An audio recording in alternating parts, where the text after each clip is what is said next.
dengarkan em, ini recordnya seperti itu teman-teman. Agenda kita pada hari ini adalah pembekalan pra pemberdayaan masyarakat bersama Prof. Anton. Beliau adalah salah satu dosen senior di Universitas Gadjah Mada dan juga pastinya beliau kemarin menjadi ketua dari memang seperti perkumpulan sosial Indonesia kayak social development kayak gitu, jadi namanya APSI, dan beliau juga khususnya bergerak di ketua pusat studi pariwisata jadi Puspar Universitas Gadjah Mada. Jadi memang dari segi community development, pemberdayaan masyarakat, pengabdian masyarakat, itu beliau tidak tanggung-tanggung, dan beliau juga sudah pernah melakukan kegiatan di Raja Ampat dan sudah keliling Indonesia juga, walaupun memang seorang profesor, tapi pengalaman praktisinya tidak diragukan lagi seperti itu.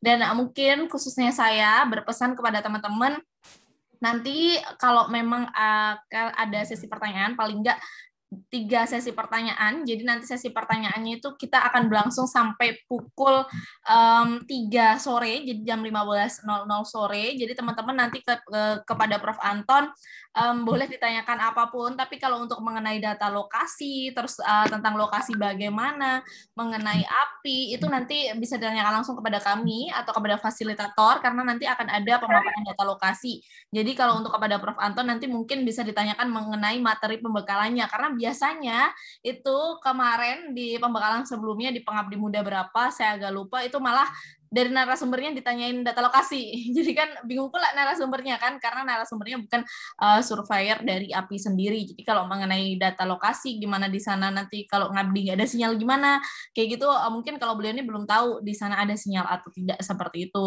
Jadi nanti bisa lebih bertanya kepada materi-materi yang disampaikan saja, bukan mengenai data lokasi atau mengenai kegiatan. Jadi boleh bertanya kayak mana cara dekatin sama masyarakat, terus gimana cara kalau ada konflik, resolusi konfliknya bagaimana, itu boleh banget kayak gitu. Dan mungkin selanjutnya sebelum mungkin Prof. Anton masuk, saya persilahkan secara resmi mungkin Kak Robi untuk memberikan sepatah dua patah kata kepada teman-teman semuanya, karena kemarin kalau pas pemilihan itu kan cuma kita sebentar-sebentar saja masuk, dan juga kami selaku dari Arah Pemuda Indonesia mengucapkan selamat kepada yang sudah terpilih menjadi koordinator umum, Kak Clinton dan juga Kak Kosmos. Selamat mengemban amanah, amanah tidak akan salah tunda. Jadi juga teman-teman yang kalah dari pemilihan korum jangan bersedih, terima kasih banget sudah mengikuti pemilihan korum. Nanti boleh banget dicoba lagi di pemilihan koordinator divisi. Kalau memang nanti tidak terpilih lagi tidak apa-apa, kita menjadi anggota, walaupun anggota bukan cuma tanda kutip anggota biasa, tapi kita sama-sama sebagai seorang keluarga seperti itu teman-teman. Kemudian silahkan saya persilakan kepada Kak Robi. Oke, thank you. Suara jelas, aman. Aman. Aman. Oke, teman-teman. Assalamualaikum warahmatullahi wabarakatuh. Siap. Selamat siang. Teman itu, Pak. Apa kurang aku aja. Salam sejahtera untuk kita semua. Om Swastiastu, Namo Buddhaya, salam kebajikan. Luar biasa. Sekarang kalau di Bantul cuacanya agak sedikit cerah, tidak seperti sebelumnya yang mendung dan selalu disertai hujan. Semoga di daerah-daerah teman dalam keadaan selamat, sehat, dan terhindar dari hal-hal yang tidak diinginkan. Dan kita doakan kepada daerah saudara kita yang terkena bencana untuk diberikan ketabahan dan dimudahkan segala urusannya nanti, dan diberikan semangat untuk teman-teman kita di sana. Mungkin teman-teman pada nanya juga kok API tidak melakukan penggalangan dana. Memang kemarin kita sempat rapat bersama tim inti bahwasanya kita tidak mengadakan penggalangan dana karena memang sudah banyak banget himpunan-himpunan, forum-forum, dan bahkan komunitas-komunitas yang melakukan penggalangan dana. Maka kita cukup memberikan langsung saja kepada wadah yang melakukan penggalangan dana gitu. Dan teman-teman jangan lupa untuk segera melakukan penggalangan dana. 1.000 pun itu sangat diperlukan karena di sana sangat membutuhkan. Kalau mungkin tidak bisa membantu secara material, datang saja ke sana sebagai relawan, itu sangat dibutuhkan. Sebelum yang pertama, saya ucapkan selamat kepada kedua orang korum yang mana sudah terpilih mengakomodir, menahkodai kita nanti di perjalanan ekspedisi Sapa Papua. 2 orang laki-laki yang sudah terpilih, beban amanah kalian sangat luar biasa beratnya. Ya, walaupun kalian seorang korum, tapi nanti dilihat di lapangan, karena berbicara korum itu bukan hanya menengahi antara orang yang tidak suka bubur yang diaduk dan tidak diaduk. Walaupun melihat menengahi orang yang suka bubur diaduk dan tidak diaduk itu enak. Nah, sekarang kita bakalan banyak nih ketemu orang, bahkan ada yang nggak suka kacang, ada yang nggak suka kuah, dan ada yang nggak suka bubur tersebut, tapi pengen nyoba. Saya kiaskan nih, sama juga dengan aku. Sebenarnya dia awalnya tidak mensukai kegiatan volunteer dan belum siap dalam diri mereka untuk turun di lapangan. Tapi karena keinginan diri melihat Raja Ampat, maka dia langsung terjun ke kegiatan ini. Nah, itu siap-siap nanti seorang korum bagaimana menghadapi orang-orang seperti itu. Ada, pasti ada. Dan juga Fasil nanti kita bakalan kerjasama, kita tidak sendiri. Di sini ada fasilitator, di sini ada forum, ada Perdip, dan seluruh keanggotaan kita tim 200-an orang. Kita tidak bakalan sendiri, semuanya bersama-sama. Jaga diri kita dari mulai sekarang, hati, pikiran, semuanya untuk mempersiapkan karena sebulan lagi kita bakalan bertemu. Untuk di lapangan karena kita tidak bisa menebak, teman-teman. Di lapangan nanti seperti ini kita tidak bisa menebak. Di lapangan nanti bisa kita hadapi ketika kita sudah turun di lapangan. Makanya untuk menebak nanti di lapangan kita bekali dengan diri kita hari ini, yaitu dari Prof. Anton berupa teori-teori yang sangat daging banget, yang sangat ilmu banget, yaitu yang mungkin di luar sana banyak yang tidak bisa berkesempatan untuk ikut partisipasi dalam pembekalan ini, namun teman-teman berpartisipasi meluangkan waktunya, itu sangat luar biasa, beruntung sekali. Tapi nanti ketika Prof. Anton sudah memberikan materi, tolong jangan ditanyakan mengenai data lokasi. Benar kata Kak Karin, kemarin sudah kami bilangkan, kalian jangan nanyain data lokasi, nanyain aja pembekalan diri kalian, mempersiapkan mengenai problematika pribadi kita atau menghadapi pribadi orang. Jangan nanti, Prof, di sana ada air nggak? Prof, di sana ada listrik nggak? Itu bukan ranah mengenai data lokasi nanti akan kita sampaikan sesuai dengan timeline. Nggak banyak yang bakalan saya sampaikan. Terima kasih Kak Karin atas yang waktu yang diberikan kepada saya dan teman-teman. Mohon doanya Kak Melia juga masuk ke rumah sakit. Saya dapat kabar jatuh sakit. Kita doakan semoga cepat pulih dan cepat sembuh. Dan mungkin di dalam forum ini ada teman yang lagi sakit, bukan sakit hati, tapi sakit secara badan, secara fisik. Semoga segera disembuhkan. Hanya itu yang dapat saya sampaikan. Terima kasih. Mohon maaf ada kata salah karena kesalahan itu datang dari manusia dan kebenaran dan kesempurnaan itu datang dari Tuhan. Wassalamualaikum warahmatullahi wabarakatuh dan selamat siang. Waalaikumsalam warahmatullahi wabarakatuh. Terima kasih Bang Robi atas sepatah dua patahnya. Oke teman-teman, mungkin sembari menunggu jam 2, kita bisa sharing-sharing nih, atau teman-teman nih punya pertanyaan apapun, atau tentang apa, kita bisa langsung juga nih kita sharing-sharing di sini, karena kita katanya sih nanti Prof. Anton akan masuk sekitar jam 2 seperti teman-teman. Dan mungkin khususnya saya pengen menyapa nih korum terpilih ya. Mungkin di sini ada Kak Fasilnya, Kak Isan juga, ada Kamelia tapi baru sakit. Mungkin boleh nih say hello karena ini ada 2 tim langsung. Jadi nanti kalau ketemu di kapal, kalau ketemu di Raja Ampat tahu nih korumnya yang mana kayak gitu. Sebelum kita ada Firmit. Boleh dong korum tim 1 Bang Kosmos mana nih? Atau saya belum kenalan juga ya. Atau lagi kuliah nih? Halo teman-teman. Ya. Mantap lah sudah.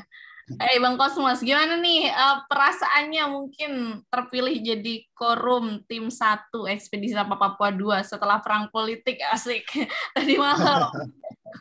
Oke ya. Terima kasih Kak Karin ya. Tentu saya juga senang karena ini baru pertama kali juga pengabdian di Arab Pemuda.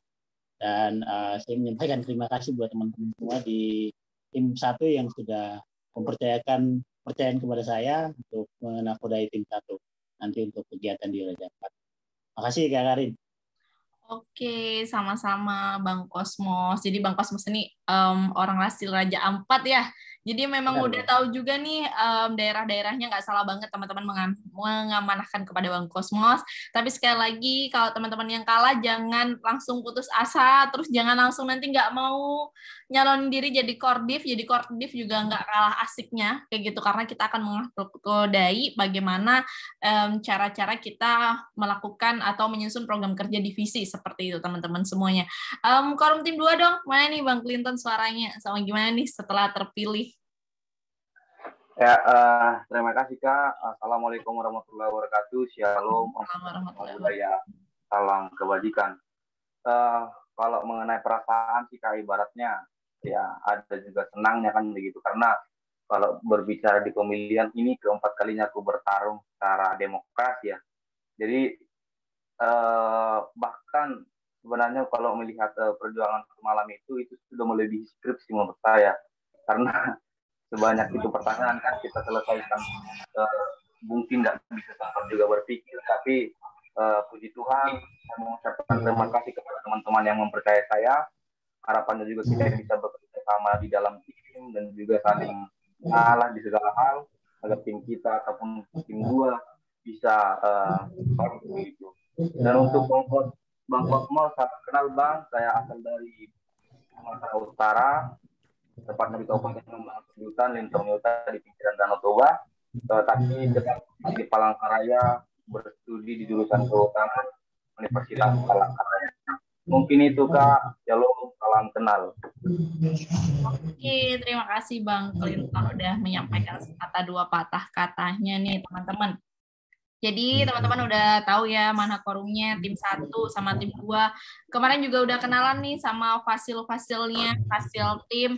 Jangan lupa teman-teman juga nanti kita akan ada pemilihan divisi ya, tanggal 11 ya guys, untuk tim 1 atau tim 2. Kalau nggak nanti bisa di make sure lagi untuk waktunya kapan aja. Sekali lagi mungkin kita sampaikan berulang-ulang kali bahwasanya teman-teman jangan berpatok untuk satu divisi aja. Contoh nih biasanya yang sering penuh divisi pendidikan nih. Divisi pendidikan sering penuh, habis itu kalau nggak dapat divisi pendidikan nanti ngambek. Terus nanti pengabdiannya nggak sepenuh hati. Jangan sampai kayak gitu teman-teman semuanya.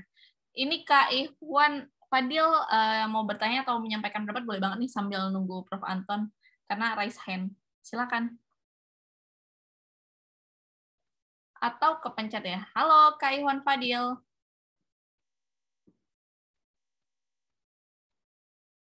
Kepencet ya kayaknya nih. Oke deh. Kepencet deh. Nggak apa-apa deh. Oke, kita lanjut. Mungkin nih ada Bang Sanggor juga nih yang telah bergabung. Bisa sapa-sapa nih langsung dari Raja Ampat nih. Gimana kondisi di Raja Ampat, Bang? Ombak besar kah atau lagi bagaimana nih? Halo Bang Sanggor. Atau ada Kak Adrian juga nih lagi satu tempat nggak nih sama Bang Sanggor nih?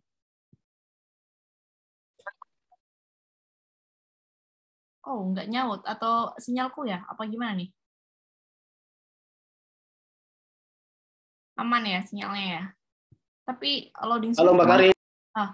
Oh, sinyalku ya Bang ya? Atau sinyalnya Abang nih yang kurang stabil? Sinyalnya saya sih Karin. Oh, Abang lagi di Raja Ampat ya? Atau di pulau tadi saya lihat posisinya? Udah balik, udah di kota, di ibu kotanya di Waisai. Oke. Di Waisai. Gimana nih Bang nih? Kondisi di Raja Ampat hujan kah? Karena mayoritas di Jawa sih hujan untuk cuacanya. Kalau di Raja Ampat apa aman-aman aja? Karena biasanya tuh berkebalikan kayak gitu. Atau ombak juga cukup besar nih? Raja Ampat untuk 2 hari ini cuacanya cerah sih. Laut juga lagi tenang. Laut. Syukur lah ya. Kayak gitu. Abang mau nyampein pesan-pesan nggak nih sebelum teman-teman nanti kan akan menghadapi tentang pemilihan divisi nih?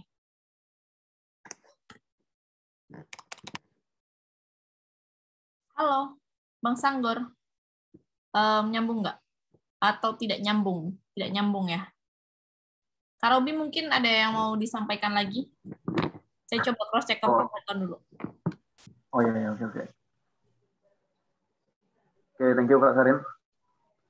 Kembali ke saya lagi, teman-teman. Jangan lemah, letoy, lesu, lunglai sore hari ini. Karena walaupun sekarang lagi ngantuknya, kalau di kegiatan nanti jangan ada ngantuk-ngantuk. Pak Korum, siram saya dengan air laut. Kalau ada yang tidur, seret saja ke pantai. Itu bahasanya. Jadi teman-teman, kalau nanti kita di Raja Ampat itu waktu tidur kita itu sangat minim. Ya, kalau biasanya tidur itu 20 jam, ada yang biasa 20 jam. Nah, sekarang kalau bisa 20 jamnya aktif. Nah, sisanya nggak aktif. Nah, jadi 4 jamnya itu tidur, 20 jamnya on fire. Jadi sisakan waktu, kalau sekarang tuh jangan terlalu di pressure tenaga kalian. Yang biasanya nguli batako, jangan dulu, istirahat dulu. Nanti saja, selepas dari kegiatan SP mungkin baru bisa dilanjutkan. Fokus saja. Ya. Sering saya juga SP pertama kemarin, teman-teman, saya sampaikan. Teman-teman jaga kesehatan. Teman-teman jaga diri, teman-teman fitkan diri. Tenaga, pulihkan kalau ada yang masih drop. Karena SP ini berat. Tapi ya itulah, ketika kita menyampaikan selepas dari Zoom, hilang, lupa. Jadi amnesia, kebanyakan, hampir 50% lupa.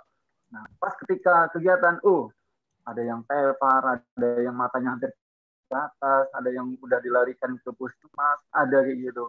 Nah, divisi kesehatan malahan yang awalnya programnya ke masyarakat, tiba-tiba ke delegasi. Lah, kok balik gitu kan? Kayak gini. Nah, jadi divisi kesehatan, makanya teman saya itu dokter, dia nggak mau divisi kesehatan, dia divisi lingkungan, dokter itu, P4. Kenapa kok kamu nggak mau? Ujung-ujungnya ngurusin delegasi yang sakit saya gitu. Banyak nih. Makanya background kita itu kemungkinan itu bahkan tidak selaras dengan divisi. Nggak apa-apa, itu menjadi cerita yang sangat indah, portofolio yang sangat bagus. Karena kadang walaupun kita pendidikan kita sampai S4, S5 di lapangan itu tidak menentukan karena tidak bisa ditebak. Tapi kalau memang dari awal kita sudah mempersiapkan secara stamina, pribadi, hati, saya yakin kalau bisa. Makanya kedua forum nanti saya berpesan, jangan sampai ini harus pesan keramat nih. Jangan sampai jatuh cinta pada hanya satu orang. Karena nanti dia terfokusnya satu orang, jatuh cintalah ke semuanya, ke satu tim. Jadi kalau ada sakit, ya semuanya juga fokus. Karena terjadi juga satu yang sakit, ya udah forumnya terfokus sama yang satu. Nah, yang lainnya nggak lagi. Jadi teman-teman semua, jangan hanya forum saja, ke semuanya juga. Ya, banyakannya cowok-cowok nih, jangan jatuh cinta dulu ke seseorang kalau di lokasi. Semuanya, kiri kanan, hitam putih, keriting rambut, pendek, tinggi, dekil, skincarean atau enggak, jatuh cinta semuanya, rangkul bahasanya. Jangan terpaku sama satu. Ya, bisa yakin. Oke, kayaknya Pak Prof. Anton sudah masuk. Silakan Mbak Karin, saya kembalikan.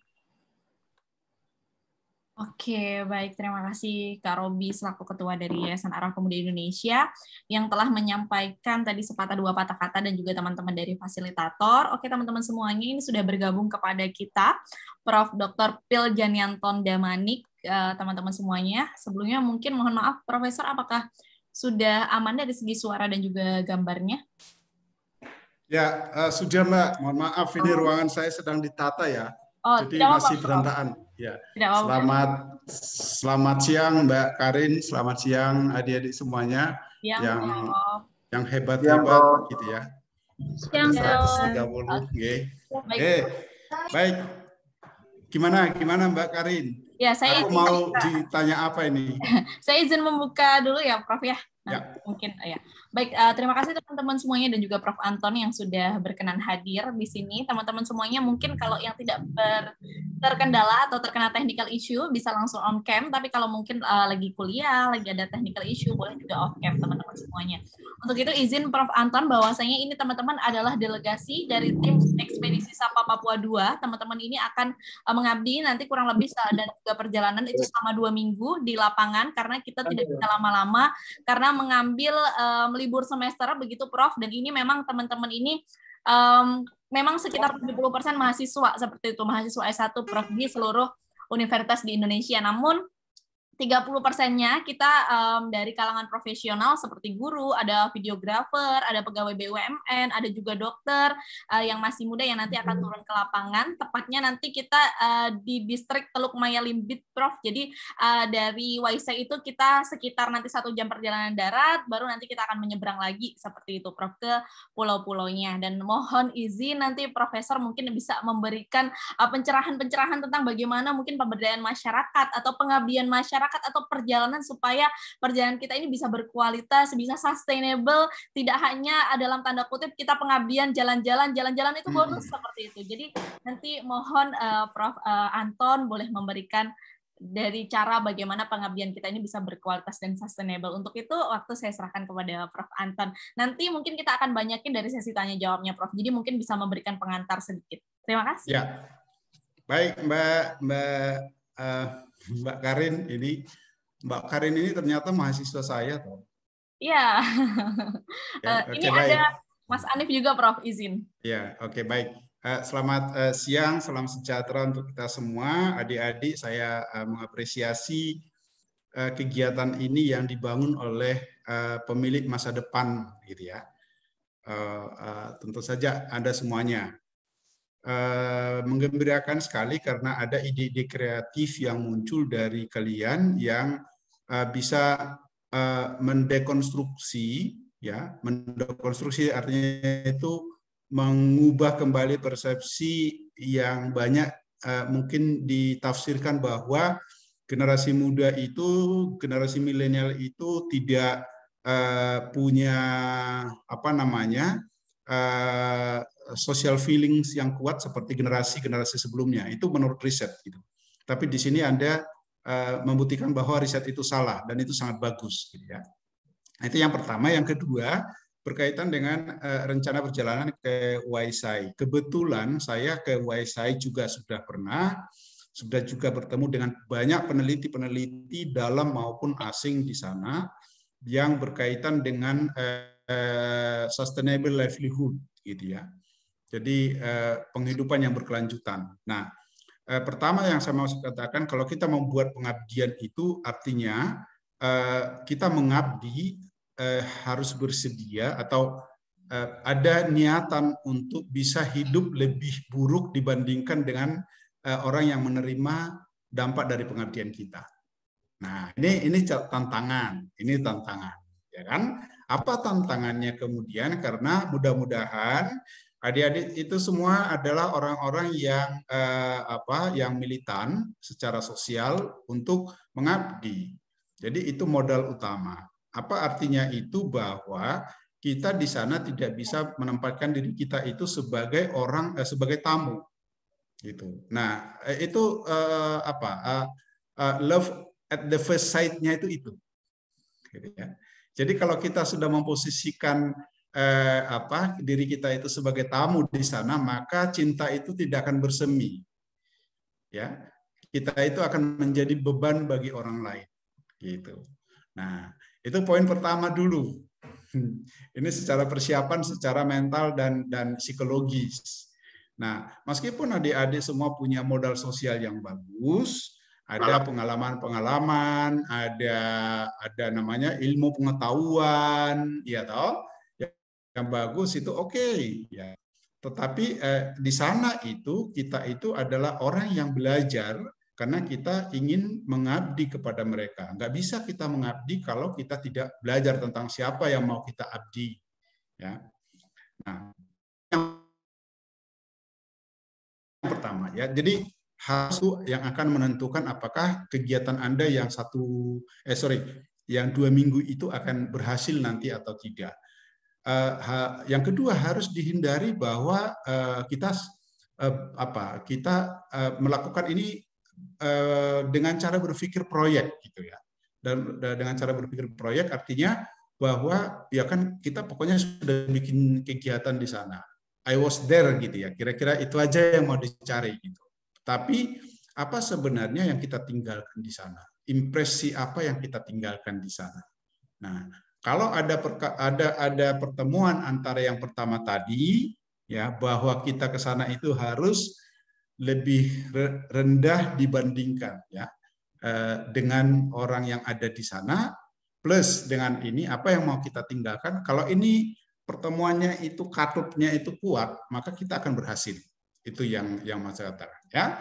Oke, itu yang kemudian karena waktunya pendek ini, adik-adik harus memahami juga bahwa ekspektasi dari teman-teman kita di sana itu tinggi terhadap mahasiswa.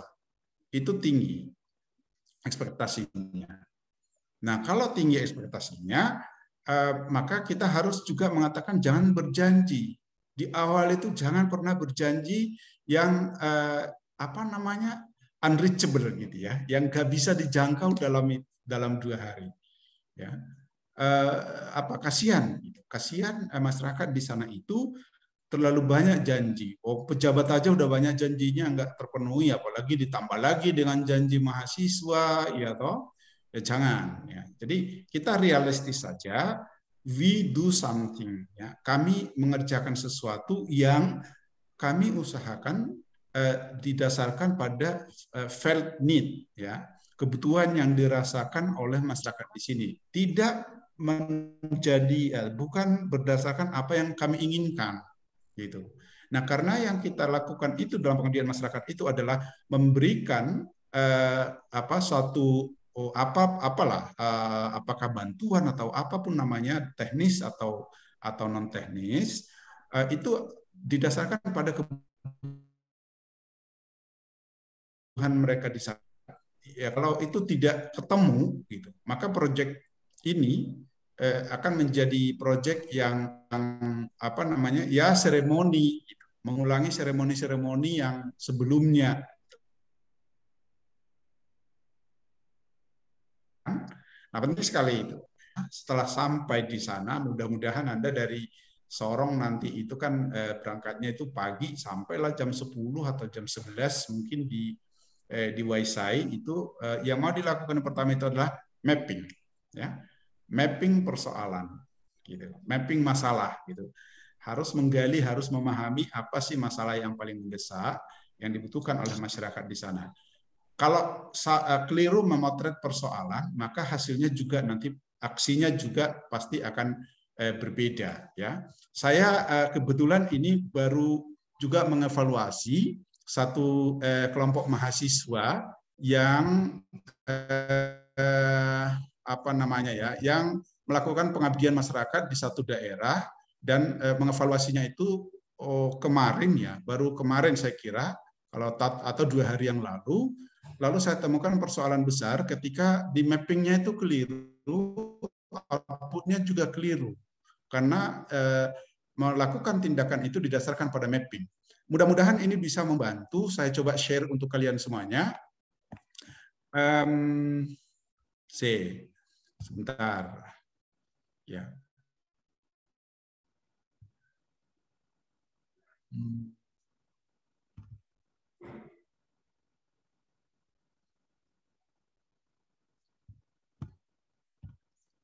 Ya. Baik, saya lanjut. Mbak Karin bisa, Mbak Karin bisa nggak saya share ya, Mbak? Bisa, Prof. Sudah. Oke, ini ya, nih. Ini metode evaluasi saya karena didasarkan pada apa yang mereka lakukan, metode kerjanya di sana. Gitu. Jadi apa yang kita lakukan misalnya, ketika kita masuk ke satu daerah, bikin mapping untuk membuat merencanakan atau menyusun rencana kerja di sana. Yang pertama itu adalah kita harus tahu inputnya, apa yang bermasalah, apa masalah yang ada di sana. Ya, toh? Nah, pilih masalah, tidak mungkin semua masalah itu Anda selesaikan, nggak mungkin. Ya, jangan terlalu bergairah gitu. Kalau Anda 2 tahun di sana bisa tapi kalau 2 minggu jangan. Ya. Jadi cek di sana apa yang felt need tadi, yang menjadi persoalan yang paling krusial dihadapi oleh masyarakat. Lalu spesifikasi itu, buat spesifikasinya dengan cara yang detailnya itu apa, konkretnya itu yang kecil itu apa, yang mikronya itu apa. Salah satu contoh misalnya, di satu pulau, saya lupa namanya itu di desa mana ya, dari Waisai itu kita jalan itu sekitar bukan jalan, apa namanya, naik speed itu sekitar 40 menit gitu. Nah, kita temukan di sana problemnya adalah semakin banyaknya botol-botol atau kemasan mau air lah, apalah segala macam itu yang tidak tersedia pengolahan limbahnya. Ini yang berbahaya. berbahaya, bagi masyarakat itu kita lihat itu nggak berbahaya. Tapi kita berikan contoh kepada mereka, nih, Anda lihat di homestay yang seperti ini, kenapa banyak wisatawan asing di homestay ini? Bukan persoalan harga. Harga kalian sama, tapi kenapa di sini? Salah satu adalah dia tidak menemukan sampah-sampah plastik. Gitu. Nah, itu ada proses penyadaran. Nah, yang kedua misalnya kita melihat bahwa di sana krisis air, ya, krisis air minum karena semakin banyak kebutuhan untuk air minum, semakin banyak infrastruktur akomodasi, kemudian untuk itu lalu ada penggalian sumur yang dulunya itu sebenarnya sumurnya itu cukup untuk memenuhi kebutuhan air masyarakat penduduk yang ada di situ, tapi karena muncul tadi ya yang lain-lainnya itu infrastruktur itu, maka debit air atau apa barangkali itu menjadi kurang. Nah, ini yang kita mau di-tackle gitu, problem ya, yang karena berhasil kita identifikasi. Nah, ketika sudah ada masalah seperti itu diproses, bagaimana kita menghandle atau melakukan kegiatan-kegiatan untuk mengatasi persoalan itu. Ya, dari sanalah nanti akan kelihatan hubungan antara input sama output itu nyambung, gitu. Ya kan? Jadi jangan bikin di sana misalnya program yang bisa eye catch gitu, langsung bikin papan penunjuk jalan, papan penunjuk pulau dan sebagainya. It is out of date. Ya, it is out of date. Enggak butuh amat gitu. Sekarang itu udah pakai Google semua, Google Maps semua, kok pakai papan penunjuk jalan gitu ya. Dikira kita Itu salah satu contoh kesalahan belanja masalah. Ya, kesalahan belanja masalah itu kemudian muncul juga outputnya yang salah. Nah, itu soal bagaimana kita memilih program. Yang kedua, bagaimana kita mendekati masyarakat. Ya,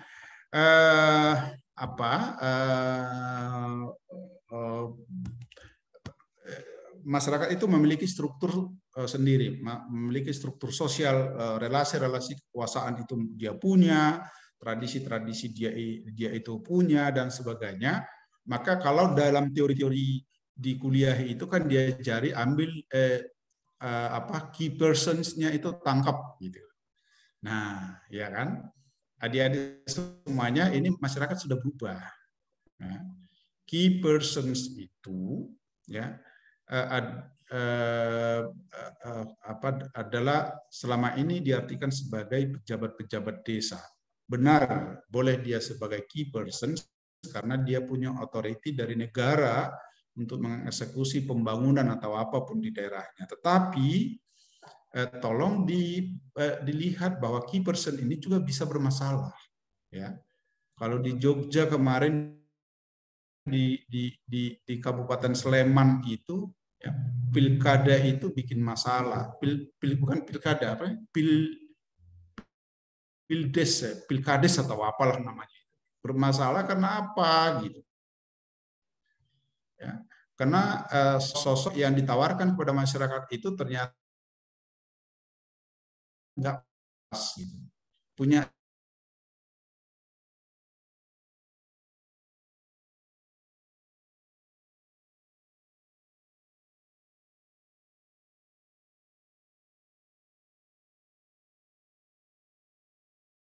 wakil yang baik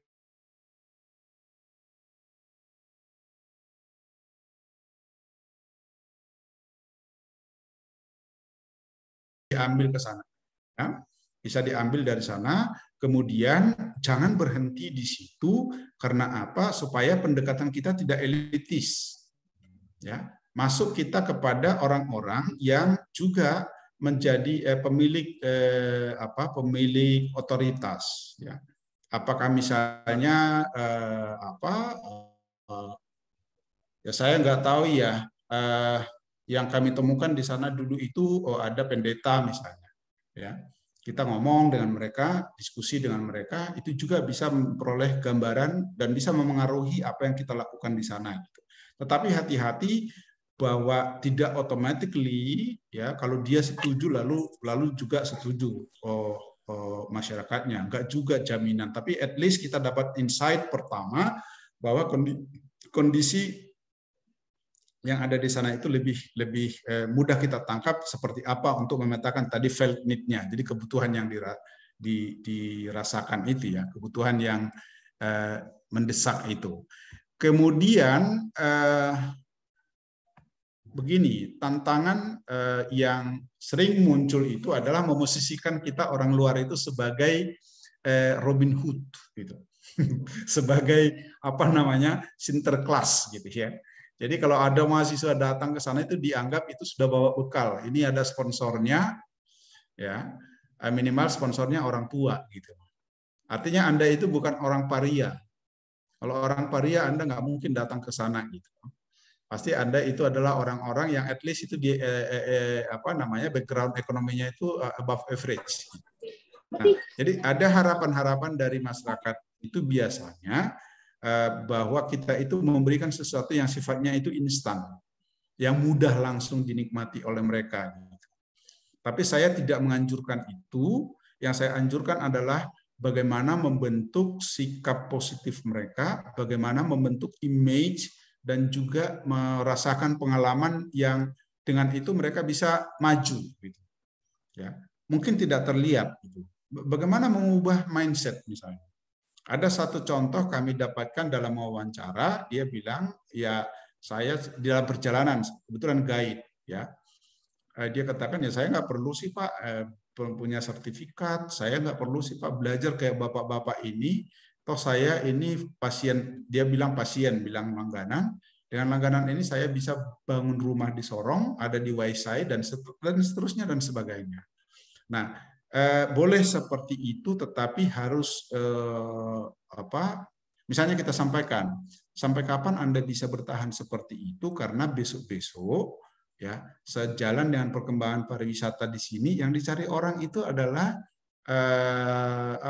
guide bersertifikat, barangkali bukan lokal, ya. Di pasar internasional itu yang rekognisinya bukan Anda orang lokal, tapi adalah sertifikat. Gitu. Nah, jadi hal-hal yang seperti ini perlu mengubah mindset orang bahwa penghidupan kita ini berada dalam situasi yang sangat cepat berubah, ya, sangat cepat berubah dengan perkembangan misalnya di sana itu tentu saja pariwisata dengan kekayaan alam laut itu ya, itu bisa berubah dengan tiba-tiba tanpa kita prediksi. Jadi kalau tidak disiapkan juga dari sisi SDM-nya, ya tadi knowing gitu ya, atau knowledge gitu ya, attitudes misalnya ya. Attitudes itu tidak harus menghadapi orang, menghargai budaya yang ada di sana itu juga attitudes yang positif yang harus dibangun. Nah, itu hal yang perlu kita pedomani gitu ya, untuk menjaga supaya kita ini, kami datang ke sini bukan membawa sesuatu yang Anda bisa langsung besok itu berubah total, enggak. Ya, kami datang ke sini bukan bawa uang, kami datang ke sini bukan bawa materi yang bisa langsung mengubah hidup Anda. Tapi mari kita kerjakan apa yang bisa kita, Bapak Ibu atau saudara-saudara rasakan itu bisa di-tackle sekarang. Ada dokter tadi disebut, syukur-syukur ada dokter misalnya. Ya, bagaimana misalnya pola-pola hidup yang sehat itu ya. Bagaimana misalnya mengantisipasi penyakit-penyakit saya lupa namanya istilahnya gitu, yang karena terlalu sering ketemu dengan orang-orang asing gitu ya, orang-orang dari luar daerah misalnya dan sebagainya. Jadi hal-hal yang seperti itu yang mungkin bisa kita ajak mereka untuk mengubah mindset itu, dan otomatis akan bisa perilakunya juga lebih mudah berubah. Kemudian satu lagi ini soal yang sustainable tadi. Sebenarnya sih secara implisit saya mengatakan gitu, program yang sustainable itu adalah program yang mengubah mindset. Jadi bukan menciptakan fisik. Gitu. Anda bisa bayangkan di satu pulau Anda membuat satu gardu pandang misalnya, atau apa namanya, ya gardu pandang lah ya, supaya bisa moto atau supaya fasilitas yang fisik itu kalau orang tidak mengerti apa standar dari sebuah kenyamanan, ya, maka program Anda itu hanya bertahan sampai gardu pandang itu tidak lapuk. Selama gardu pandang itu tidak lapuk, tapi di situ lapuk itu nggak ada lagi follow up-nya. Jadi yang disuntik itu adalah hal-hal yang sifatnya itu knowledge tadi, gitu ya, pengetahuan tadi, kemudian attitudes, gitu ya. Kalau itu sudah kuat, nanti otomatis mereka bisa lebih mudah memilih perilaku yang sustainable, gitu ya. Nah, mengajak mereka tentu saja butuh contoh, ya. Contoh, misalnya kalau pemberdayaan. Yang saya tidak tahu seperti apa nanti Mbak ya Pak, tolong nanti dikoreksi. Jadi ini pengalaman aja. Yang kami lakukan di sana itu adalah misalnya membuat batas-batas daya dukung, gitu ya. Orang kan berlomba membangun homestay di pulau itu yang resources-nya terbatas. Ya. Ketika homestay itu muncul demi tahun, ya tidak tiap tahun sih, ada 1 kali 3 tahun muncul yang baru, tetapi kan daya dukungnya kan sudah jenuh sebenarnya, sehingga kemudian kualitas layanannya itu kepada wisatawan asing itu juga makin rendah, gitu. Dan itu tidak akan sustainable program itu di sana. Nah, bagaimana cara kita meng-approach mereka adalah tidak apa-apa, yang eksis ini oke, jalan saja, tetapi tolong yang milik masyarakat lokal, masyarakat asli di situ harus dipartnering, ya, harus dihubungkan dengan yang sudah punya jaringan keluar, gitu. Jadi kira-kira begini, ada homestay di sana itu dia hanya mencari wisatawan yang datang ke sana itu belum dapat penginapan, gitu. Nah, ya kan, dan itu menjebak, gitu. Kenapa? Kalau Anda bisa bayangkan, dari Sorong itu datang nggak punya gambaran di Pulau X itu dia di mana, gitu, hanya berpikir bahwa di sana ada tempat, itu kan jebakan. Bagaimana kalau tidak ada? Memang katanya selama ini tidak ada, kita semua sedia, rumah ke desa juga bisa dipakai, tapi kan ada konsekuensi bagi tamu. Ya, dia kan harus mengikuti harga berapapun harus jadi. Nah, ini kan nggak sustainable nih yang kayak begini nih. Jadi kita ajari, oke, Anda harus bermitra, dan local owners itu juga harus dilingkan dengan luar. Jadi tugas kita itu adalah bagaimana homestay yang tanda petik tradisional itu, yang belum punya jaringan dengan luar itu dibuat koneksinya keluar, bisa berpartner dengan akomodasi yang sudah tanda petik go internasional, ya. Jadi misalnya kalau ada di akomodasi yang go internasional itu 10 tamu, ya 2 mau dikasih ke sana, gitu, ya. Jangan diambil semuanya, gitu. Ya. Sambil mengajari mereka juga untuk bagaimana menghandle tamu asing. Ini contoh-contoh yang kita buat sehingga program-program itu fisik tidak ada kita bikin, tetapi orang ngerti bahwa yang jauh, ya, yang juga penting itu adalah bagaimana kita bekerja sama sebenarnya di sini untuk mengelola sumber-sumber daya penghidupan masyarakat yang kita miliki. Itu yang dibangun, karena kesadaran itu kita petakan itu tidak ada. Jadi siapapun yang punya modal sosial ekonomi yang kuat, dia bisa saja melakukan sesuatu. Inilah ancaman untuk sustainable livelihood. Sehingga kita katakan ini nggak bisa lagi yang seperti ini, Pak. Ya. Kalau begini terus akan terjadi problem-problem sosial, problem-problem bahkan fisik juga akan terjadi, ya, karena orang akan, pulau ini akan diisi homestay yang sebenarnya itu tidak sellable, gitu ya, dan seterusnya. Nah, saya mau mengatakan begini untuk mengakhiri, ya. bagaimana kita menjamin bahwa program pemberdayaan, saya tidak menunjuk apa program pemberdayaannya, karena sudah sekitar 3-4 tahun yang lalu dari sana, nggak tahu apa kebutuhan yang mendesak di sana, tetapi supaya program itu sustainable, kita mengambil jenis kegiatan itu yang memang itu dibutuhkan oleh masyarakat. Jadi hindari mengambil program-program yang saya katakan tadi itu loh, yang hingar-bingar gitu ya, tetapi hanya sekedar instan begitu ya. Misalnya kalau Anda misalnya gitu, ini kan bikin kalau itu di 17-an itu bikin program itu lomba panjat pinang gitu. Ya gitu.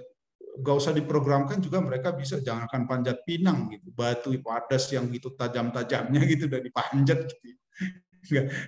Jadi apa yang sebenarnya langsung menyentuh kebutuhan mereka gitu. Nah, itulah tugas kalian nanti yang pertama tadi, langsung bisa menangkap apa yang paling dibutuhkan. Saya tidak mengatakan bahwa apa yang paling dibutuhkan itu langsung bisa kalian handle. Bukan itu, karena kemungkinan nggak sanggup juga. Cuma 2 minggu atau 10 hari, ya toh? Nah, nggak mungkin. Tapi tolong dilihat, ini alokasi kita alokasi kita hanya 10 hari. Program apa yang pertama? Memenuhi kriteria dibutuhkan oleh masyarakat, bisa kita selesaikan dalam 20 hari, bisa ditindaklanjuti oleh masyarakat. Nah, ya kalau itu pilihan itu dibuat, kriteria itu dibuat untuk menentukan program, ya rasa-rasanya gitu ya, atau kita berharap akan program itu akan berkelanjutan. Ya. Itu mungkin Mbak Karina yang bisa saya sampaikan. Monggo kalau ada diskusi, karena ini 140 orang ya gini ternyata yang hadir di sini. Monggo, saya bisa dikritik, bisa ditanya ya, open gitu. 30 menit ke depan, silakan. Baik, terima kasih Prof. Anton atas penyampaian pemaparan dan juga pencerahannya. Intinya adalah ketika kita bisa membuat program kerja adalah program kerja yang basic needs. Jadi memang bagaimana itu dibutuhkan sama masyarakat dan bisa ditindaklanjuti oleh masyarakat. Bukan hanya kita aja yang berprogram di sana, habis itu kita pulang nggak ada program lagi kayak gitu. Jangan sampai seperti itu. Untuk itu teman-teman mungkin akan ada pertanyaan. Boleh kalau ada yang mau bertanya silakan, mungkin raise hand. Silahkan. Oh, oke, silahkan nih. Ada Dr. Samuel Leonardini. Ini salah satu dokter kita juga, Pak, yang sering aktif di bidang pemberdayaan. Masih muda, tapi beliau juga menyempatkan diri, walaupun sudah kerja, menyempatkan diri untuk langsung bertemu dengan masyarakat. Silakan, Kak Samuel. Halo, selamat siang kepada Prof. Janianton, Kak Karin, Kak Robi, dan seluruh delegasi ekspedisi Sapa Papua yang kedua. Perkenalkan, saya Samuel. Panggil saja Sam juga boleh. Terima kasih Prof. Janianton atas pemaparan yang luar biasa sekali. Kita tahu bahwa Prof. Janianton itu sudah berkiprah ya, baik nasional maupun internasional. Dan ini merupakan suatu kesempatan yang luar biasa untuk pemaparannya. Dan, ada beberapa yang ingin saya tanyakan, Prof.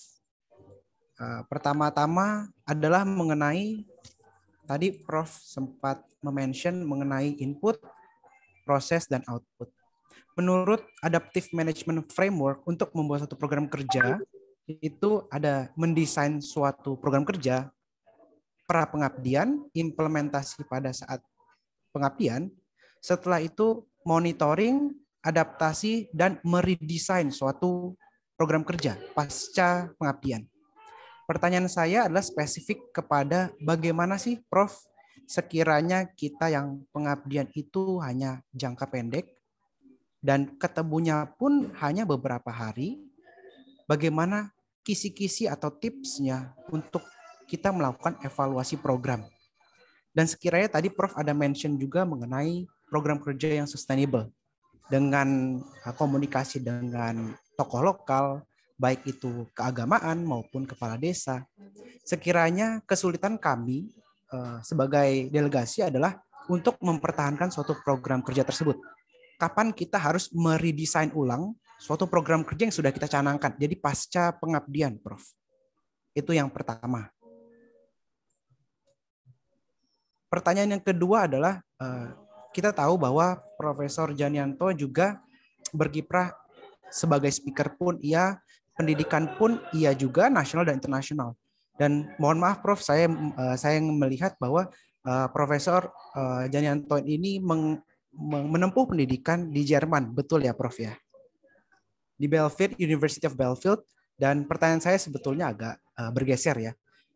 Profesor Janianto, sekiranya ada tips nih ataupun masukan-masukan pengabdiannya seperti apa sih yang dilakukan di Jerman di negara maju? Saya kira apakah ada perbedaan dari volunteer negara maju dan negara berkembang? Seperti itu, Prof. Sekiranya apakah ada pertanyaan yang bisa diulang atau sudah jelas, Prof? Oke, saya coba Mas Abang disko aja lah. Oke, Bang Sam. Terima kasih. Saya apresiasi, highly appreciated untuk keterlibatannya Dr. Sam di sini. Panggil saja Pak Anton, nggak usah pakai Profesor, Mas. Nanti aja kalau kuliah ya. biar jangan ya. Panggil aja Pak Anton. Jadi begini, pertama sekali lagi saya mengapresiasi, saya terharu Anda bisa terlibat di dalam program ini.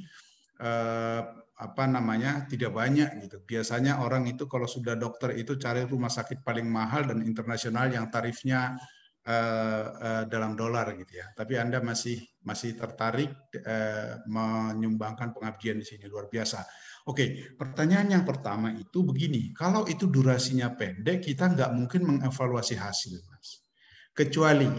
Kecuali itu didesain dari awal itu kita sudah membuat output yang kita target itu pada akhir. Ya kan? Jadi misalnya ini ada during dan post gitu ya. Jadi ketika misalnya kita itu postnya itu kita targetkan apa sih sebenarnya yang kita mau capai di sana. Ya toh, baru bisa kita temukan atau bisa kita evaluasi. Saya mau mengatakan begini, satu dari sisi durasinya, yang kedua dari sisi tipe programnya apa sebenarnya. Ya, kalau contohnya, kalau program kita itu untuk pengadaan air bersih dengan menyediakan jet pump misalnya, kan itu kan bisa kita langsung evaluasi pada beberapa saat kemudian gitu ya. Tapi kalau soal attitude ya, butuh sekali proses yang lama.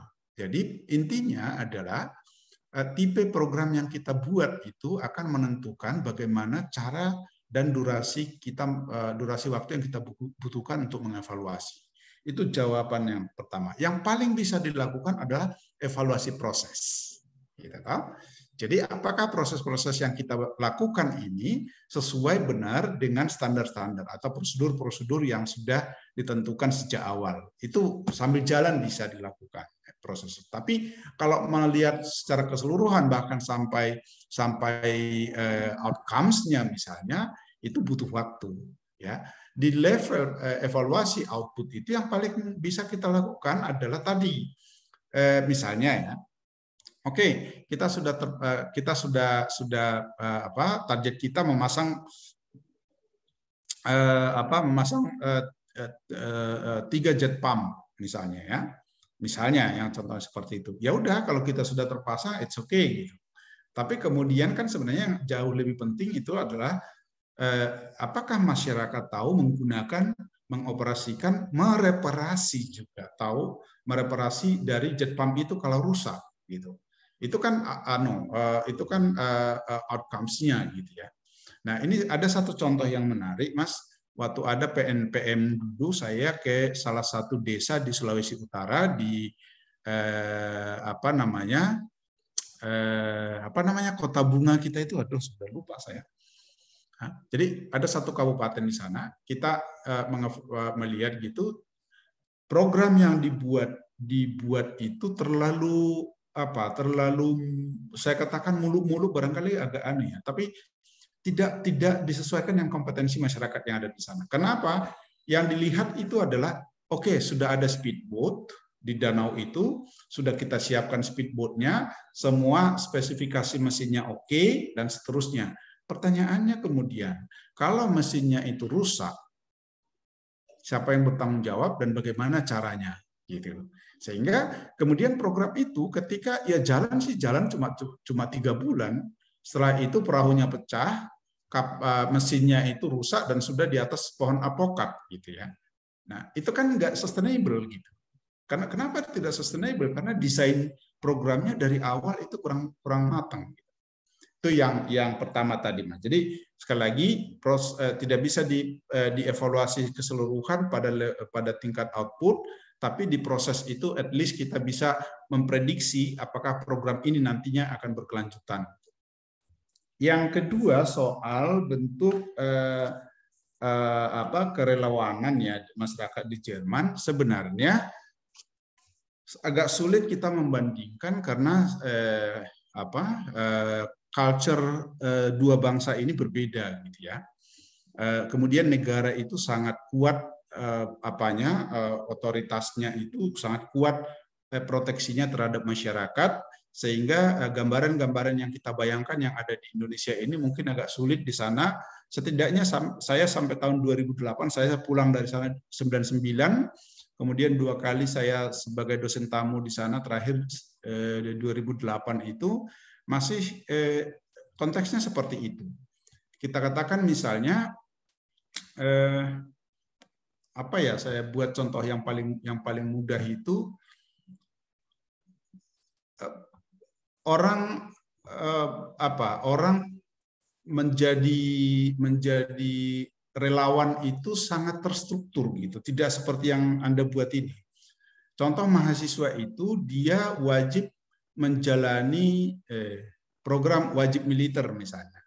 Dia bisa menolak itu, saya tidak mau militeristik, saya hanya mau melayani di panti jompo. Berapa lama saya di wajib militer itu berlaku, saya juga melayani itu di panti jompo atau di asrama mahasiswa asing atau di penampungannya pengungsi dan sebagainya dan seterusnya. Jadi bentuknya agak beda. Jadi volunteerism itu seperti itu. Tetapi keluar tingkat volunteerism mereka itu tinggi. Contoh kebetulan waktu gempa di Jogja itu ada 9 orang mahasiswa Jerman datang ke Jogja itu untuk melakukan kerja sosial, gitu. Namanya itu kerja sosial dari universitas dan itu didaku sebagai bagian dari SKS. Nah, mereka membangun satu desa di satu dukuh itu di Bantul sana itu karena problemnya kan air gitu. Karena gempa itu menutup sumber air di bawah itu atau harus diperbaiki lagi sumur itu kering, kurang lebih seperti itu. Nah, sumber air itu ada di bawah, tapi rumah penduduk di atas. Nah, ini yang susah. Nggak mungkin lagi dibuat dengan cara yang berbeda. Lalu mereka bikin project yang seperti adik-adik semua, ada bukan dokter, ahli kesehatan masyarakat kurang lebih ya. Jadi penyakit masyarakat itu kurang lebih public health benar. Ada yang ahli itu, ada ahli teknik dan sebagainya, mereka datang ke sana mengabdikan waktunya itu juga sama 11 hari di sana, lalu mereka membangun gitu. Ya. Bukan hanya fisiknya yang dibuat, sebelum fisik dibangun itu mereka sudah menyampaikan dulu apa kelebihan dan keuntungan dari program ini. Anda harus tahu. Jadi ini bukan menyelesaikan masalah Anda seumur hidup. Ya, bukan. Ya, Anda harus tahu bahwa program ini hanya men-tackle persoalan yang Anda hadapi saat ini, kekeringan, itu hanya dalam paling lama 3 tahun. Kenapa? Karena kami nggak punya uang. Alat yang kami bawa dan yang kami beli ini dari perusahaan Jerman yang ada di Indonesia, ini sudah ada segelnya. Ya. Dalam kondisi seperti ini, alat ini hanya bertahan 3 tahun. Nah, maka kami harus menjelaskan kepada Anda harus berpikir dari sekarang, bagaimana caranya adalah 3 tahun lagi Anda harus ganti alat ini. Ya. Jadi sudah diberitahu risiko-risikonya. Gitu. Nah, ini poin yang penting bagi kita juga mendesain program. Kadang-kadang masyarakat itu kita tidak beritahu apa risiko. ya. Seolah-olah ya semuanya itu fine-fine semuanya, padahal enggak ada yang tidak berisiko. Jadi penting sekali kita menyampaikan ini risiko loh, atau ini konsekuensi-konsekuensi yang harus Anda mesinnya harus Anda servis, rusak atau tidak rusak harus begini. Nah, itu yang dibuat oleh rekan-rekan mahasiswa yang sampai sebelum COVID itu masih rajin datang ke Indonesia. Kemarin mereka bikin di Teteh Batu di Lombok juga tahun 2019. Kebetulan saya selalu diajak jadi semacam pendampingnya, kurang lebih seperti itu.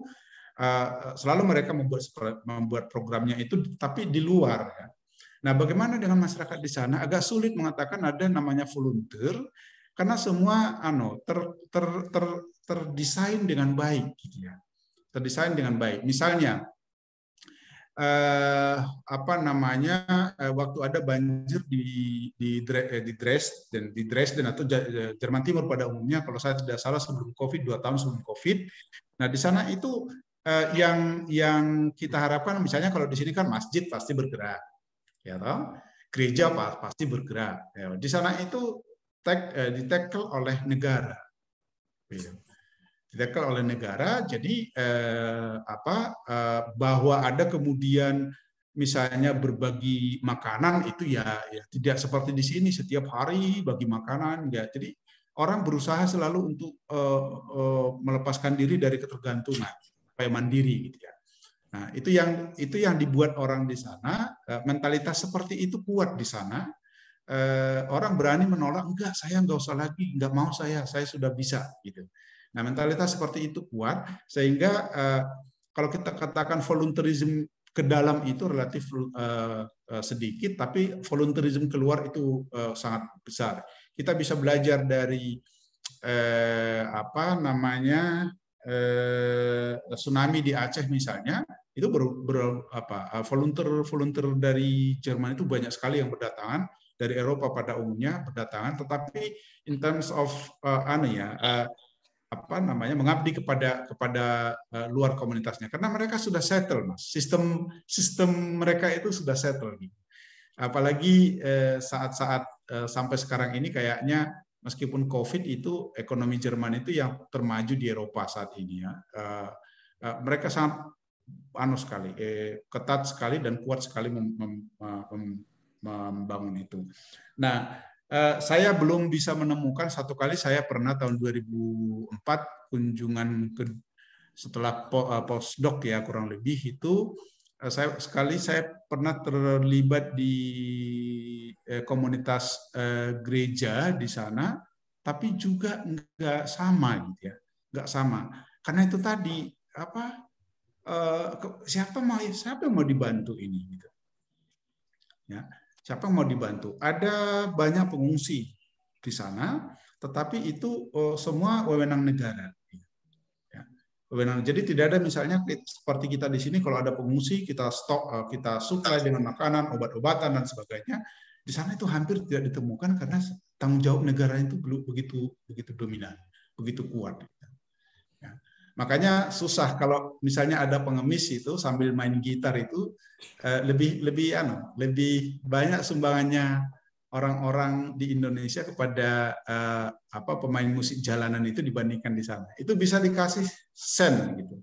Bukan euro, sen, gitu dikasih. Kalau Indonesia kan enggak, masih ada harga 50.000 dari Bali. dari kaca mobil itu dikasih. Kalau di sana enggak. Bukan soal tidak mau memberi, ya. Prinsip mereka semua tersedia, ya. Anda menggunakan sistem yang sudah terdesain sedemikian rupa, problem Anda bisa diringankan, tetapi not in terms of saya harus melakukan begini kepada Anda. Apakah saya tidak volunteer? Sebenarnya volunteer. Konsepnya itu kemudian dikonversi dalam bentuk pajak, ketaatan pajak. Anda tahu bahwa di Jerman itu adalah negara yang tingkat pajaknya paling tinggi. Pajak orang kaya itu bisa sampai 32% di sana. Jadi dia menganggap saya sudah bayar 32%, negara harus bertanggung jawab kepada fakir miskin dan anak telantar. It is not my own business. My own business is to pay. Ya, saya membayar pajak. Kira-kira begitu gambarannya Mas Samuel. Nanti anu aja, saya nggak tahu 10 tahun terakhir barangkali sudah berbeda. Nanti bisa dicek ya, bisa dicek informasinya itu dari teman-teman yang punya kontak di sana, atau sekalian ngambil dokter di sana Mas. Itu. Ini ada DAAD ini baru nawari ini ya, beasiswa untuk apa? Tapi persaingannya ketat. Gitu. Ya, gitu. Gitu ya, Kak Sam ya, Dokter Sam ya, sukses selalu ya. Kemudian ini ada Mbak Siti nih, monggo Mbak Siti. Silakan Kak Siti. Ya, terima kasih sebelumnya sudah dikasih kesempatan. Perkenalkan, nama saya Siti Nur Fajrin, bisa dipanggil Ririn. Saya dari Buton, Sulawesi Tenggara. Jadi saya punya 2 pertanyaan di sini, Prof. Saya izin panggil Prof, tadi bilangnya panggil Pak saja karena kita bukan di ruang kuliah, cuman saya pikir lebih enak panggil Prof. Jadi saya punya 2 pertanyaan. Yang pertama, melihat latar belakang Prof yang sudah banyak berkecimpung di dunia sosial, saya ingin tanya nih, apa yang membuat Prof yakin atau benar-benar bisa bertahan di dunia sosial ini, maksudnya membangun masyarakat, dalam pemberdayaan masyarakat yang saya yakin banyak mungkin dari penolakan masyarakat di awal, di saat baru memulai untuk mengabdi ke masyarakat, pasti ada banyak penolakan atau hal-hal teknis lainnya. Bagaimana cara Prof menangani ini dari diri sendiri maupun secara eksternal bisa bertahan, benar-benar bertahan di dunia pemberdayaan masyarakat sampai saat ini. Kedua, masalah langsung ke masyarakat. Yang pertama,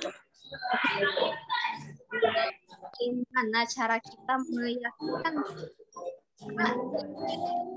yang saya lihat beberapa kali saat interaksi langsung dengan masyarakat.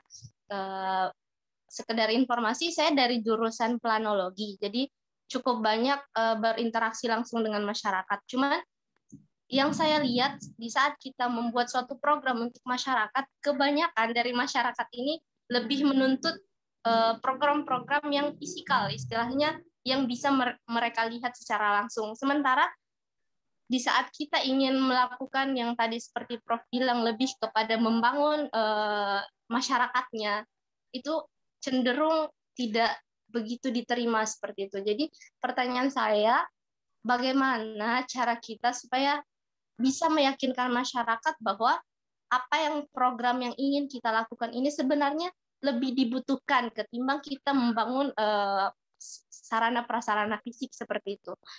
Itu saja mungkin. Terima kasih, Prof. Ya, terima kasih Mbak Ririn. Yang pertama, terima kasih. Jadi soal bagaimana kita bisa bertahan, saya tidak tahu bagaimana, tapi ada satu filosofi yang saya kira sangat berlaku universal, bahwa kita itu hakikat hidup kita itu kalau bermakna bagi orang lain. Itu berangkatnya dari sana. Jadi Dr. Samuel ini nggak, saya salah satu contoh ya saya sebut karena saya tadi sudah sempat nyebut namanya. Kalau dia mau untuk dirinya sendiri mungkin tidak akan tertarik dengan program ini. Gitu.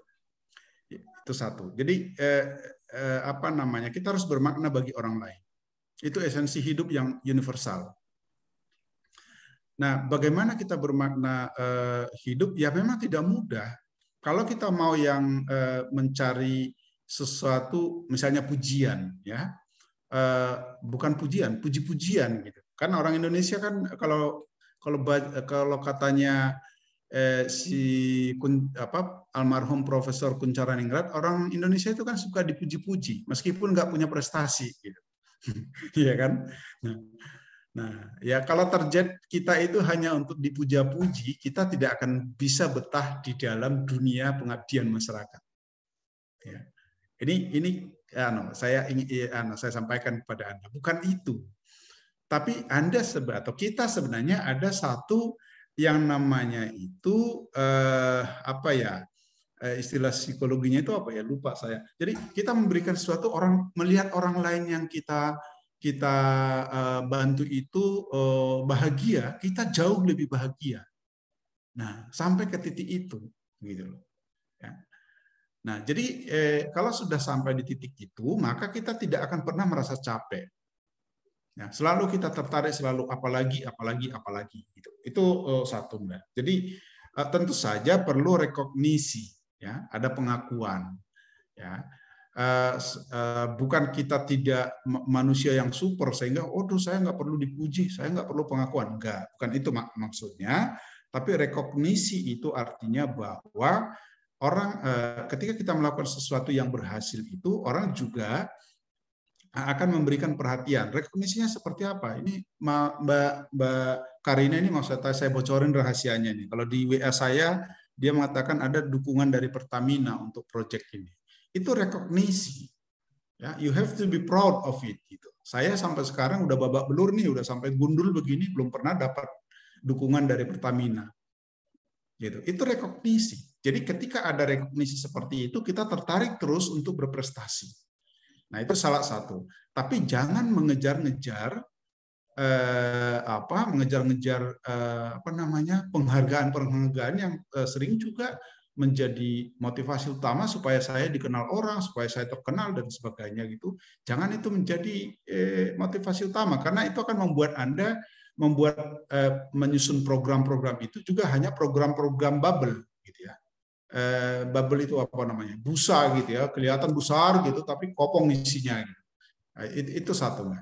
Nah, yang kedua soal meyakinkan masyarakat tentang itu lumrah, itu manusiawi. Apa yang bisa mudah meyakinkan orang itu adalah apa yang dilihat, ya, apa yang dilihat. Jadi diceritakan orang, saya mencerita kepada Anda, kepada Mas Samuel itu susah dia nangkap itu.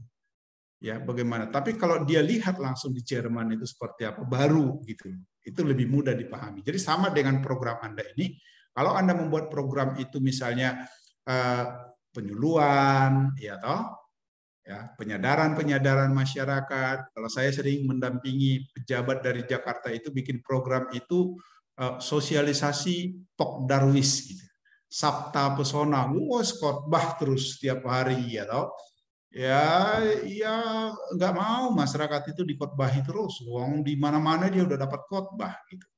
Tapi bagaimana caranya supaya mereka yakin? Do it with yourself. Itu yang paling bagus.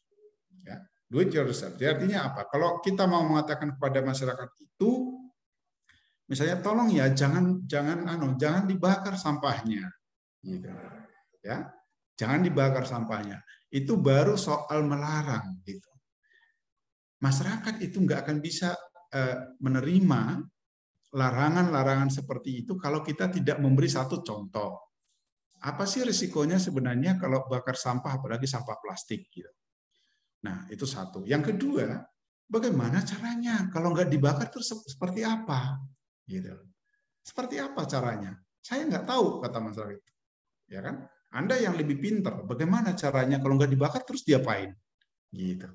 Nah, jadi kalau kita hanya berhenti pada ceramah-ceramah, ya tadi Mbak Ririn bilang dari planologi, misalnya saya nggak tahu bagaimana gambarannya, misalnya soal tata guna lahan lah, katakan seperti itu, ya bagaimana pemanfaatan lahan dan apa yang harus dilakukan di sana misalnya. Kalau hanya sekedar gambaran-gambaran verbal seperti itu nggak tertarik mereka, tapi bikin contoh, gitu, ya. Bikin contoh supaya mereka nangkap apa yang kita maksudkan. Itu jauh lebih Misalnya begini, Mbak. Ya. Kami pernah membuat satu program kecil sih sebenarnya di Labuan Bajo sana. Apa yang kami lakukan adalah mengubah mindset tentang perempuan. Ya. Karena komunitas ini nanti kalau ada dari NTT, khususnya dari kampung-kampung sekitar Beliling gitu ya, hutan Beliling gitu ya, atau di Letar gitu ya, dan sebagainya itu bagaimana perempuan itu pekerja keras tetapi selalu tidak punya peluang sama untuk memegang duit, ya. Mereka misalnya ke ladang, mereka misalnya juga ke pasar, tapi uangnya itu dipegang oleh laki-laki. Itu yang kita temukan. Atau otoritas pengeluarannya itu tergantung pada suami. Nah, ini menurut kita dari luar ya, dari luar tentu saja kita menganggap kok kenapa harus seperti itu, sehingga lalu kita pelajari dengan Swiss Contact di sana, satu lembaga juga, kita dampingi mereka, ternyata itu berkaitan dengan keterbatasan resources. Karena masyarakat di sana tidak pernah menanam tanaman lain kecuali padi. Nah, ini yang kita ubah. Ternyata masalahnya di padi ini. Orang di kampung itu merasa terhina kalau tidak ada beras di rumahnya atau padi, kalau nggak milik padi. Jadi bukan emas. Nggak punya emas itu nggak pernah jadi masalah. Tapi kalau nggak punya padi, itu secara secara kultur itu tidak akseptabel gitu ya, kurang lebih. Nah, lalu mereka nanam padi terus. Tahun ke tahun padi, padahal padi itu baru bisa panen 4 bulan atau bahkan lebih. Sehingga uang itu, sirkulasi uang itu jadi kecil. Nah, bagaimana kita apa? Problemnya adalah bagaimana mereka supaya dapat uang. Lalu kita ajari ibu-ibu menanam sayur-sayuran. Nah, apakah mereka nggak tahu nanam sayur? Tahu mereka. Yang tidak tahu adalah mau dikemanakan nih sayur ini. Dijual ke pasar ya kalau laku, karena jalan kaki dari kampung ke pasar itu sudah takes time dan sayurnya sudah layu sebelum berkembang, gitu kurang lebih. Nah, terus apa yang kita lakukan intervensinya adalah gini Bu, ya. Sayur yang Ibu tanam ini jangan dijual ke pasar, tapi jual ke hotel-hotel yang ada di Labuan Bajo, karena mereka perlu sekali sawi mereka perlu, ya toh, kangkung mereka perlu, wortel mereka perlu, dan itu datang semua dari Sumbawa. Kenapa kita tidak ciptakan saja di sini, sehingga setiap minggu Ibu punya freshman, antar ke hotel, minggu depan Ibu sudah dapat duit dan ditransfer langsung ke BRI. Jangan dimasukkan ke kantong pribadi karena nanti diambil suami. Bikin rekening di sana. Gitu. Jadi inovasi yang kita lakukan adalah membentuk itu dan kita ajak mereka bawa ke BRI, bahwa mereka bisa buka rekening di BRI tanpa bayar potongan-potongan yang bulanan itu. Ya. Kita bawa mereka ke hotel, the first time mereka ke hotel, kita ajak mereka ke hotel. Nih loh Bu, hotel ini butuh sayur ini sekian kilogram per hari. Ya. Yang kedua yang mereka butuhkan sayurnya itu harus fresh. Jadi Ibu ngantarnya itu ke sini harus fresh. Maka akan produk Ibu dibeli, yang dari Sumbawa akan ditinggalkan. Nah, itu yang dilakukan. Sehingga kemudian mereka, ya, setelah ini tadi Mas Sam itu mengatakan, setelah dievaluasi pada akhir apa yang terjadi? Perubahan mindset. Sebelumnya kalau ibu-ibu itu hari Minggu itu di sana kan Katolik kan mayoritas ya. Jadi kalau ke hari Minggu mau ke gereja itu biasanya itu jepitannya itu Alkitab dan bercerita tentang apa nyanyian nanti. Setelah program ini jalan, mereka punya uang di kantongnya itu adalah rekening BRI. Yang diceritakan berapa tambah uangmu minggu ini, gitu. Nah, jadi apa yang berubah di sana? Oh, kita bisa ternyata memberikan memperbaiki livelihood kita itu dengan cara seperti ini, dan pada saat yang sama juga masyarakat itu mengakui, jadi rekognisi yang pemegang duit itu sekarang adalah perempuan karena ada di rekening. Gitu. Nggak bisa diambil suami beli rokok, beli tua, nggak bisa. Ya, saya yang pegang rekeningnya. Nah, ini contoh-contoh misalnya yang bisa kita, maksud saya kami itu belajarnya itu juga cukup lama, perlu ya hampir 2 tahun kurang lebih mengubah hal-hal seperti itu sehingga bisa, ya. Jadi sekali lagi gini, Mbak Ririn, kita yakinkan bahwa perubahan itu tidak bisa sederhana, tidak bisa langsung cepat gitu kalau kita berhadapan dengan masyarakat, harus selalu berkelanjutan ya, terus didampingi sehingga sampai dia menemukan oh ini dia yang saya cari gitu. Ya. Saya kira itu, Mbak Karina, silakan Mbak. Waktunya sudah habis, Mbak. Baik, terima kasih ya Prof. Anton atau Pak Anton, jadi jelas disebut Pak Anton. Intinya teman-teman do it yourself kalau pesan dari Pak Anton, bahwasanya teman-teman jangan berkecil hati, intinya kita bisa membuat perubahan itu walaupun kecil, jadi kita mulai daripada kita diem aja jadi generasi mageran. Sekali lagi terima kasih Prof. Anton yang telah memberikan pencerahan. Ya, terima kasih semuanya. Untuk itu teman-teman, acara pembekalan pada siang hari ini mungkin kita tutup. Mohon maaf jika ada salah. Terima kasih, selamat siang, dan salam sejahtera. Wassalamualaikum warahmatullahi wabarakatuh. Terima kasih, Prof. Waalaikumsalam. Waalaikumsalam. Terima kasih.